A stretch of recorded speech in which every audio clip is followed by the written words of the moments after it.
బాబాపూర్లో ఉపాధి హామీ పనులను పరిశీలించిన ఎంపీడీఓ సంతోష్ కుమార్, భీమ్గల్ మండలంలోని బాబాపూర్ గ్రామంలో కొనసాగుతున్న ఉపాధి హామీ సీసీటీ పనులను మండల పరిషత్ అభివృద్ధి అధికారి సంతోష్ కుమార్ పరిశీలించారు. ఈ సందర్భంగా మాట్లాడుతూ ఉపాధి హామీ కూలీలు చేస్తున్న పనుల పట్ల సంతృప్తి వ్యక్తం చేశారు. వాతావరణ శాఖ హెచ్చరికల మేరకు రానున్న రోజుల్లో ఎండల తీవ్రత పెరిగే అవకాశం ఉన్నందున కూలీలు ఉదయం పూటనే పనులు ముగించుకోవాలని సూచించారు. కూలీలకు చల్లని తాగునీటి సదుపాయం కల్పించాలని పంచాయతీ కార్యదర్శిని ఆదేశించారు. కనీస కూలీ రూపాయలు 300 అందుతున్నందుకు కూలీలు సంతృప్తి వ్యక్తం చేయగా, ఇంకా ఎక్కువ మంది కూలీలను పనికి తీసుకురావాలని ఫీల్డ్ అసిస్టెంట్ను ఎంపీడీఓ ఆదేశించారు. ఈ కార్యక్రమంలో ఉపాధి హామీ ఏపీఓజీ నరసయ్య, ఫీల్డ్ అసిస్టెంట్ మధుసూదన్ మరియు ఉపాధి కూలీలు పాల్గొన్నారు. వచ్చిన మీ కొడుకున్న మీ బిడ్డున్న మీరు కంప్యూటర్ పడుకొని చూడొచ్చు. భారతదేశము, తెలంగాణ, నిజామాబాద్ జిల్లా, భీమ్గలు, బాబాపూరు, లక్ష్మి. నీ జాబ్ కార్డ్ నెంబర్ కొడితే నీ ఫోటో కనిపిస్తుంది. ఇలా నల్లగా ఉన్నావా, తెల్లగా ఉన్నావా, నమ్మలు ఏం పెట్టుకున్నావు, నువ్వు అంగి ఏం వేసుకున్నావు, చీర ఏం కడుతున్నావు కనిపిస్తుంది. అట్లా అవుతావు, చేతితో మగం అవుతావా?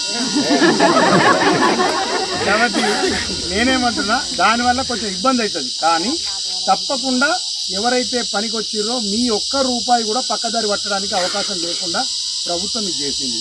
కాబట్టి ఏది జరిగినా మనకు మంచిది. నేను మూడు విషయాలు మీకు చెప్తున్నా. ఒకటి, ఎక్కువ టైం మిమ్మల్ని ఇంటికి పోవాలా. ఒకటి, మీతో పాటు మీకు ఎవరన్నా తెలిసిన వాళ్ళు ఉంటే మీ ఇంటి ముంగట మీ ఇంటి పక్కన ఉన్న వాళ్ళకు కూడా చెప్పండి, వాళ్ళని కూడా తీసుకురమ్మని చెప్పండి. ఇంకెన్ని రోజులు చేస్తారు? ఇంకో 4 రోజులు పని చేస్తారు. చేస్తే జూన్ 10, 12 దాకా పిల్లలు పడిపోయేదాకా. First point. రెండోది, మీ జాబ్ కార్డులు ఏమన్నా ప్రాబ్లం ఉంటే మండల ఆఫీసులో ఏపీఓని కలవచ్చు, మీ ఫీల్డ్ సెక్రటరీ కూడా కలవచ్చు. మూడోది ఏం చెప్పినా, ఈ ఫోటో క్యాప్చర్ దీనికోసం మార్నింగ్ ఉదయమే రండి. అవునా కదా? రాగానే నీళ్లు మంచిగా తాగాల. అవి ఇచ్చారా? ఏవి ఓఆర్ఎస్ ప్యాకెట్ ఇచ్చిరా? ఇక్కడ ఏం పెడుతురు? నీళ్లు ఇస్తుర్రా? మీ ఇస్తుర్రా? దానికి ఏం చేయాలా?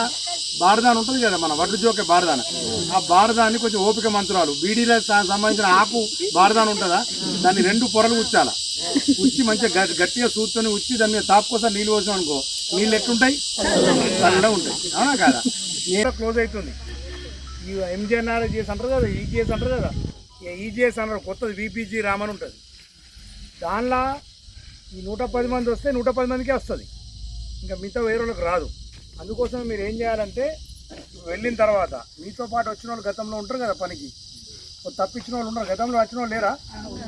నీ ఇల్లు ఉన్నది కదా, నీ ఇల్లు ఎడమవైపు 5 ఇళ్ళు, కుడివైపు 5 ఇళ్ళు, నీ ముంగట అటొక 5 ఇళ్ళు, ఇటొక 5 ఇళ్ళు, మొత్తం ఎన్ని అయితే ఇల్లు?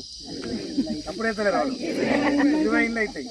ఈ 20 ఇళ్ళ వాళ్ళు ఎవరైతే మిస్ అయ్యారో ఉపాధి హామీ పథకంలో గతంలో వచ్చి, వాళ్ళకి చెప్పాలా, జూన్ వరకు కనీసం 10 రోజులన్నా పని చేయకపోతే, 20 రోజులన్నా పని చేయకపోతే వాళ్ళకు మళ్ళీ నెక్స్ట్ రిన్యువల్ కాదు. అర్థమైందా? ఇది ఇక్కడ మనం తవ్వుకుంటూ పోతే ఏమన్నా తరిగిపోయేది ఉందా? అయిపోతుందా? అయిపోతే భీమ్గల్ తీసుకుపోతా, లేకపోతే పురాణపేట చెరువు తీసుకుపోతా. పని మాత్రం ఇచ్చుడే. ఎన్ని రోజులు చేస్తారు? ఇంకా నెల రోజులు కష్టపడతారు. ఒక్కసారి వర్షం పడ్డదా, మీ భూమి మీకే ఉన్నది. 20 గుంటలో, ఎకరమో, 2 ఎకరాలు, 3 ఎకరాలు పొలం పనులు కూడా మనకు చాలా అవుతాయి. వాస్తవం కాదా? కాబట్టి ఇప్పుడు ఈ కాలంలో మనం పని చేసుకోవాలి కాబట్టి మనం తినాలా. ఈ పైసలు ఏమైనా అయిపోతాయా? అయిపోతాయా అమ్మా? అయిపోవు. మొన్నదాకా చేసిన పైసలు వచ్చినాయా? రాలేవా? అకౌంట్లో పడ్డాయా? అట్లా రాలే అనుకు, మళ్ళా రాకపోతే ఆఫీస్కి రా, మండల ఆఫీస్కి. ఎవరికి రాకపోతే మండల ఆఫీస్కి రా.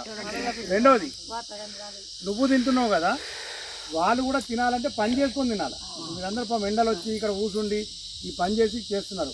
కాబట్టి మీ చుట్టాలు, మీ బంధువులు, మీ కులస్తులు, మీకు ఎవరైనా సరే సంబంధించిన వాళ్ళు ఉంటే 500 మంది జాబ్ కార్డు ఇస్తున్నారు. 500 మందికి వెళ్ళి 290 మంది. కనీసం ఇంకొక 50-60 మంది రావడానికి అవకాశం ఉందా లేదా? చెప్తలేరు ఎవరు? ఉందా లేదా? సో దయచేసి మీరందరూ కూడా మీ తోటి వాళ్ళకు కూడా చెప్పండి. ఎప్పుడు